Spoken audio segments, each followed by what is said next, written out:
You're worth $200 th. No more, no less. Those words fell like stones as my father tossed the bills at my feet on our marble floor. I bent down slowly, picked up every dollar, and looked him straight in the eyes. Thank you, Father. I'll turn this into something greater than you ever imagined. I walked out with nothing but a suitcase, an engineering degree, and those crumpled bills. They didn't know it yet, but I had just been set free. My name is Margaret Preston, 23 years old, and I had just graduated with honors in technology engineering from a prestigious university in Massachusetts. My crime? Refusing to join the family finance business. Engineering? My father had spat the word like poison. Aren't you ashamed of betraying the family tradition the entire Preston lineage has thrived on finance? I swallowed hard but kept my voice steady. I want to create something with real value, not just shift money from one account to another. His laughter echoed through our mansion, cold and hollow. Get out of my house. You're no longer a Preston. The heavy oak door closed behind me with a deep thud, marking the end of one chapter and the beginning of something entirely new. I had no home, no car, not even a bank card in my pocket. But I had my old laptop, engineering schematics, and an idea that could change how the world stored and used energy. I lifted my head to the Boston night sky, the wind to whistling my hair. $200 in my wallet, a dream in my heart, and nothing left to lose. I boarded the last night bus to San Jose, the beating heart of America's tech industry. The journey lasted over 70 hours, during which I barely ate anything except crackers and water given to me by a kind passenger. When I stepped off the bus, I had less than $120 left after travel expenses.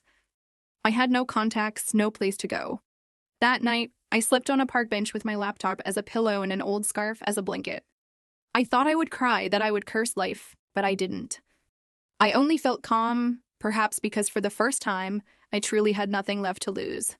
The next morning, I bought a sandwich and coffee from a convenience store nearby. $7 in total. While eating, I opened my laptop and typed 3 promises. First, I will never use the Preston name to achieve anything in life.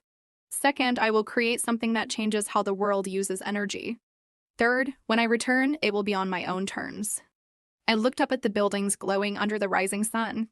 They seemed to whisper, telling me to start. But how do you begin when you don't even know what the first step is? I spent the day wandering through downtown, looking for any job that would help me survive. Everyone turned me down. No experience. Not hiring. We're downsizing. By late afternoon, I sat at a small café called Rust Bean, nursing a $2 iced tea to use their WI-5. I noticed the owner struggling with a broken coffee machine. Do you need help? I studied electrical mechanical engineering. At first, he hesitated, but after I pointed out the misaligned pressure valve causing the strange noise, he let me try. 10 minutes later, the machine ran smoothly. How did you do that? He asked, amazed. I read the schematic and listened. I smiled. Chuck, the cafe owner, offered me a storage room to sleep in and a job as a maintenance assistant. Low pay, but enough to keep me afloat. I accepted immediately. My days became a cycle of cleaning machines and checking equipment, while my nights were spent refining my designs for a renewable energy storage project. One evening, Maya, the cafe's waitress, saw my sketches. What are you working on? Looks like a treasure map. I laughed and explained my concept in simple terms. So if you make this work, electricity will be cheaper and more sustainable? Not just cheaper, safer, cleaner, and more adaptable. It could help remote areas become self-sufficient. That night, I named my battery project Aurora. I knew countless challenges lay ahead, but for the first time, I was living for myself. One afternoon, a man sat at a corner table reviewing complex diagrams. Excuse me, is that the power distribution model for a multi-layer energy charging system? I asked gently. He looked up, surprised. You know about this? I'm researching energy storage systems. There are points in your schematic that could be optimized if you reduce the intermediary layers here. He studied me intently. I'm Neil, lead engineer at Solenoid Tech. We're stuck on heat dissipation in fluctuating pressure environments. My heart pounded, but I kept my voice steady. Show me the real minus time simulation data, and I'll propose an improvement. We stayed until closing, continuing our conversation on the cafe's tubs. He handed me his business card. Meet me Monday. If you're right, I'll introduce you to someone important. I took the card, the streetle twite illuminating the words Solenoid Tech, David Neal, lead engineer. I had just stepped up to my first door. I arrived at Solenoid Tech Monday morning with my old laptop and stack of notes. You have 15 minutes. Impress me, David said. I presented a solution for thermal oscillations using a micro-pressure neutralization chamber, my own research that had never been applied commercially. David was silent for a long moment before nodding slowly. I think you need to meet someone. Days later, he took me to Professor Margaret Preston, an expert in applied electrocentrism and battery research. The meeting lasted for hours, filled with razor-sharp questions. How do you ensure no energy dissipation in the distribution layer? Will the molecular structure remain stable under triple the temperature fluctuation? Why use a biothermal conductive compound instead of industrial ceramics?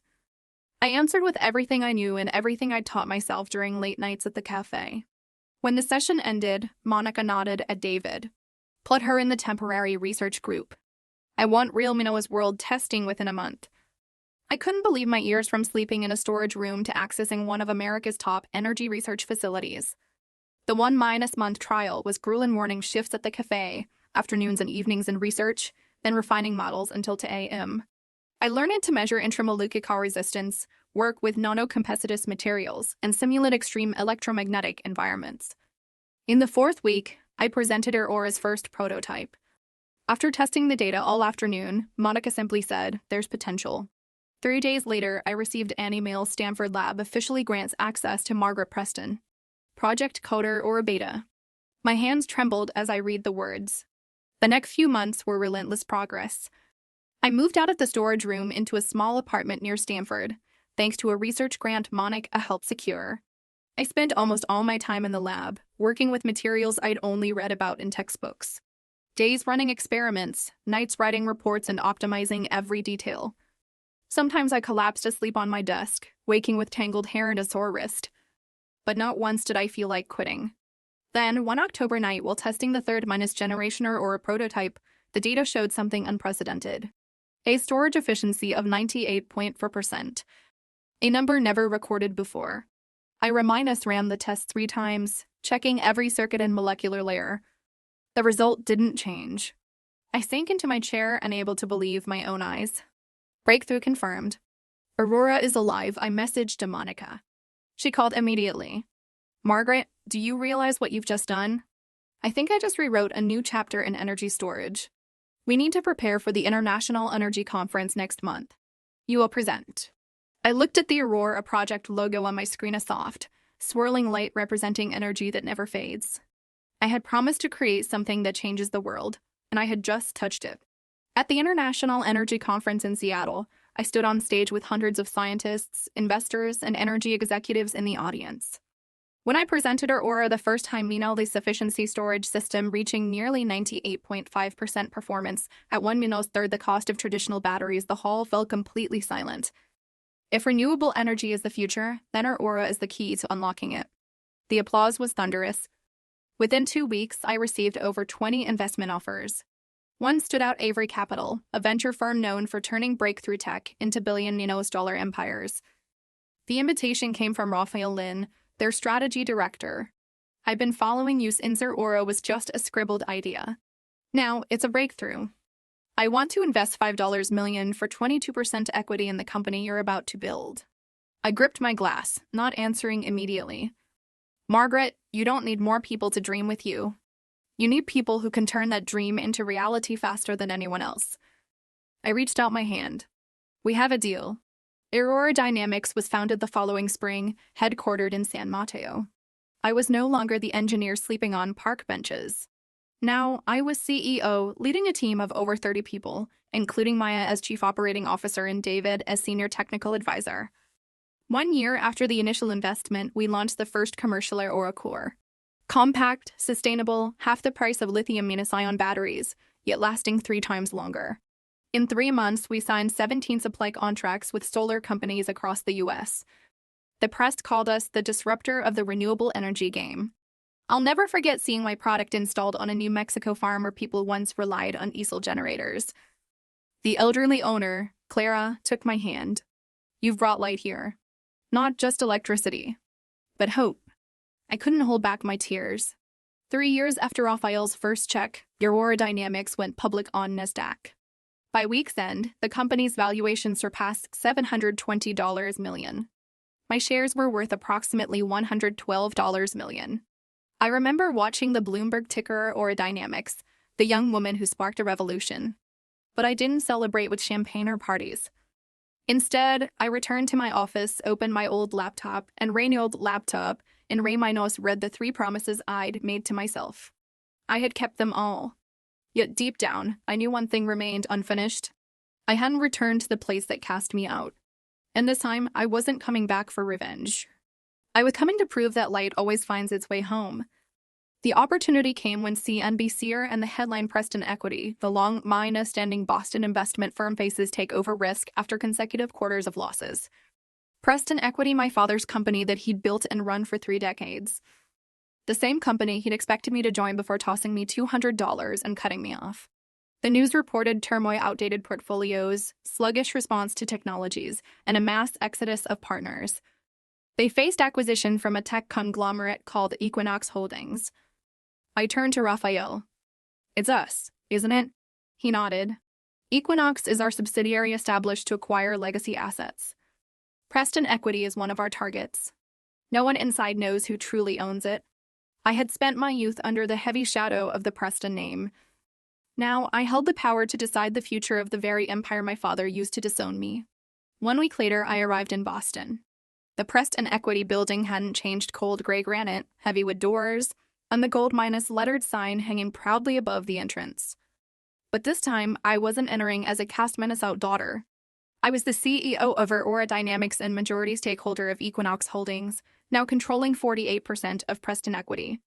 The vice chairman, Warren Stokes, didn't recognize me as he led me to the conference room. I sat at the head of the table, waiting. My father walked in, his hair grayer, his stance less firm. His eyes swept past me, not recognizing me at first. "Ladies and gentlemen, we need to discuss the threat from Equinox Holdings." "No need to worry, Father," I interrupted, lifting my gaze. The room fell silent.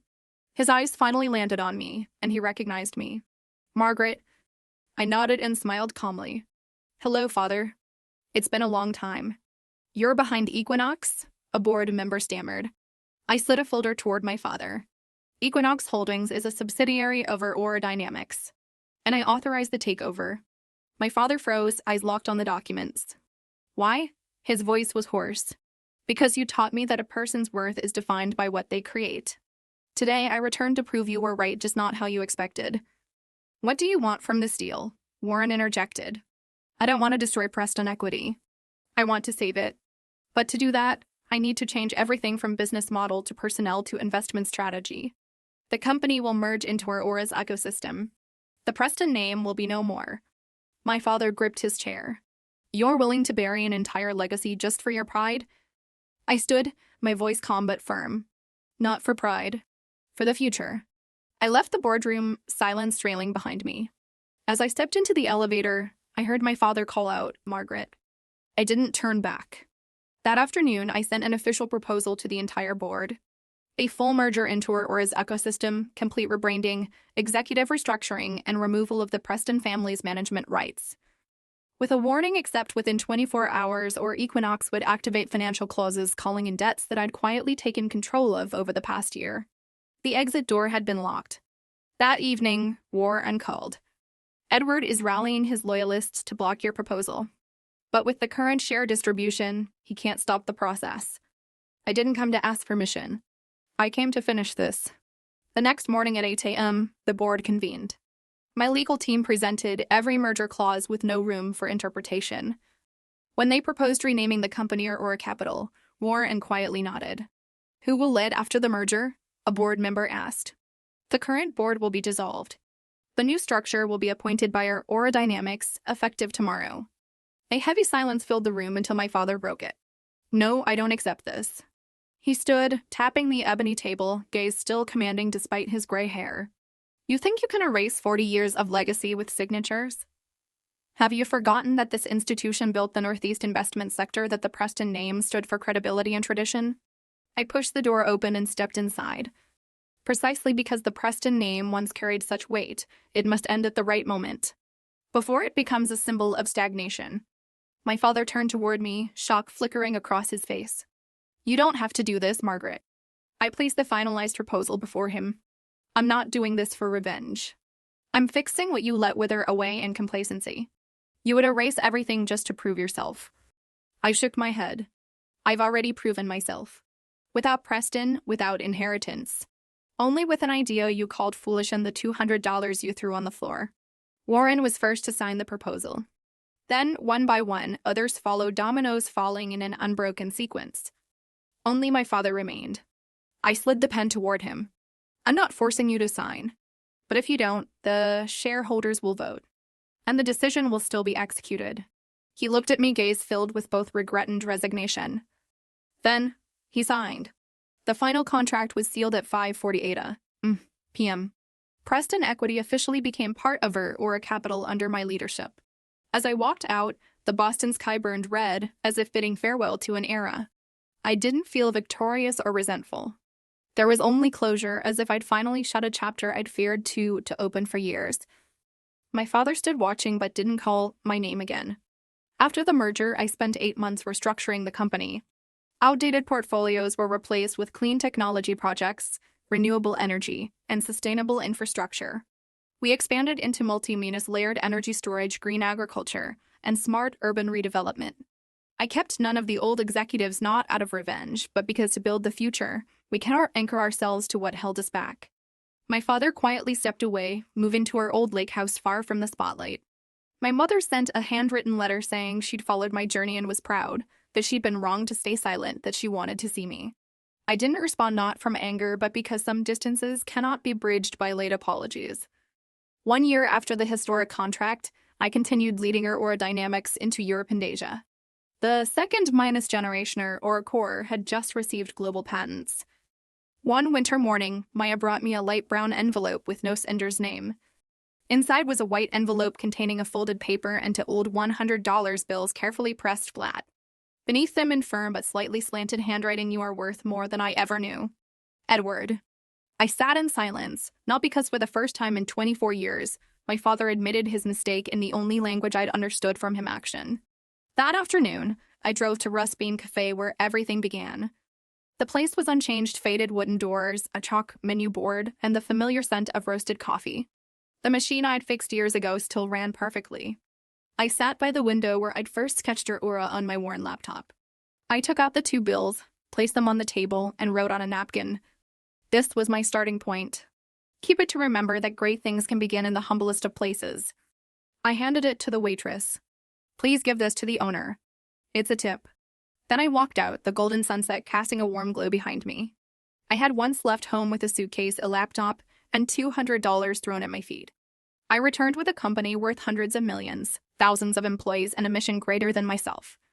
But my true worth wasn't measured in those numbers. What I learned was this: a person's value isn't defined by their name, but by what they choose to build with what they have. Sometimes something as small as two dismissed banknotes can be the beginning of an empire. From a rejected girl with $200 and a foolish dream, I built an empire that changed how the world uses energy. But this journey was never about proving my worth to others. It was about proving to myself that where we start doesn't determine where we end. What matters is that we dare to begin, dare to persist, and dare to create. I didn't become who I am despite my past. I became who I am because of it. And now I live as myself, not seeking validation, only ensuring I have no regrets.